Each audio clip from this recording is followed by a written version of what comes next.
Welcome back to Make Play Treasure. Today we're reading The Hairiest Pirate Who Ever Lived, Blackbeard and the Birthday Suit by Matthew McElligott.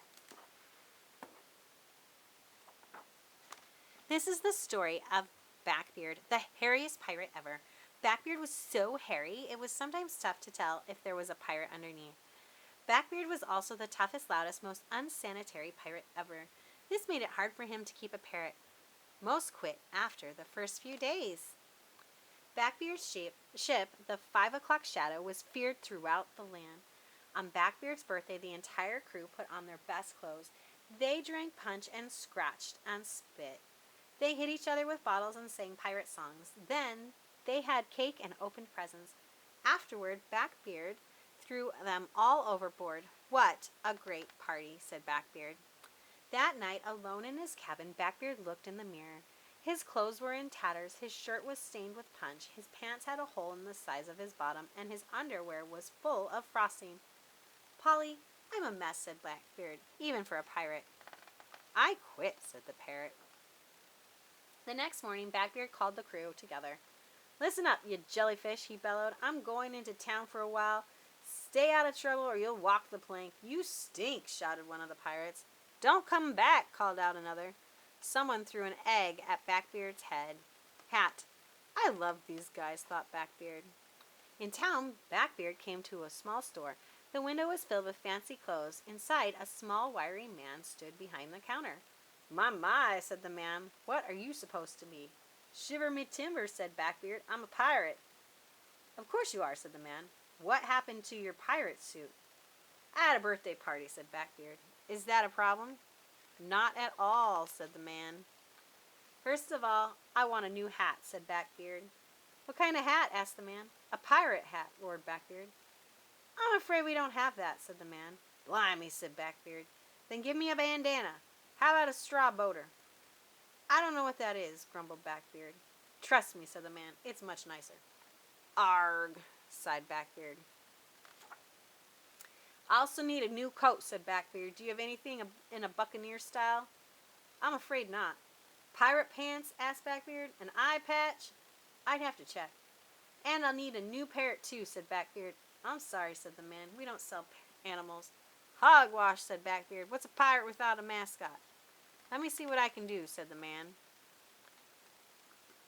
When they were finished, the man said, "That will be 7 pieces of 8, please." "Blimey," said Blackbeard. "I don't pay for things. I'm a pirate. Besides, I look like a sissy."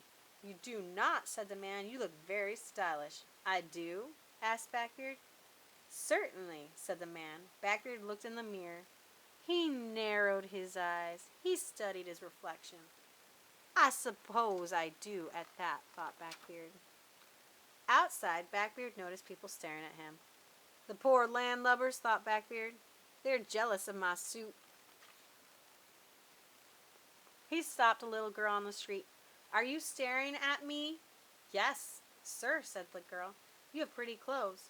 "Thank you," Blackbeard laughed. "So do you." Back at the ship, the first mate, Sweaty McGee, was standing watch. "Halt, stranger," shouted Sweaty. "Who goes there?" "It's me, you stink bottom," Blackbeard laughed. "Quit fooling around." "Go away," said Sweaty. "If our captain catches you, you'll walk the plank." "Drivel swigger," roared Blackbeard. "I am the captain." "Phew," said Sweaty. Blackbeard wiped Sweaty's saliva from his eye. "Listen, you bottom feeder. Lower the gangplank, or I'll have your hat. Shiver me timbers." "You sound like the captain," said Sweaty, "but you look like a goofball." "What's all the hubbub?" said Mad Garlic Jack. "Garlic, this lubber calls himself the captain. What say we go down there and batten his hatch?" "I'm with you, Sweaty," said Mad Garlic Jack. "Gather the mates and let's have at him." "Do your worst, you barnacled scallywags," roared Blackbeard, "but wrinkle my suit and you'll swab the deck for a year." But the fight didn't cheer Blackbeard up at all. "Pig," he said, "I'm starting to think these clothes were a bad idea." "Honk," snorted the pig. Blackbeard turned to the crew. "Listen, guys," he said. "Can we be serious for a moment?" The pirates nodded. They were in no mood to argue. "This new outfit, does it work for me?" It's certainly different, said Mad Garlic Jack. Maybe we just need time to get used to it. Do you like it, Captain? Asked Sweaty McGee. I do, said Blackbeard. Well then, that's all that counts, ain't it? Said Sweaty. I'm thinking of the other pirates, said Blackbeard. Will they still respect me? Hornswoggle, said Mad Garlic Jack. You're still the hairiest pirate to sail the 5 seas. A fancy suit and a pig don't change that. And you're still stupid, offered Scarlet Doubloon. And you still stink, said Sweaty McGee. Blackbeard looked at his crew. He adjusted his coat. He brushed off his sleeves. Someone threw an egg at his hat. I love you guys, said Blackbeard. The end. Catch you next time, mateys. Remember to like and subscribe so you can keep up with our reading events and activities.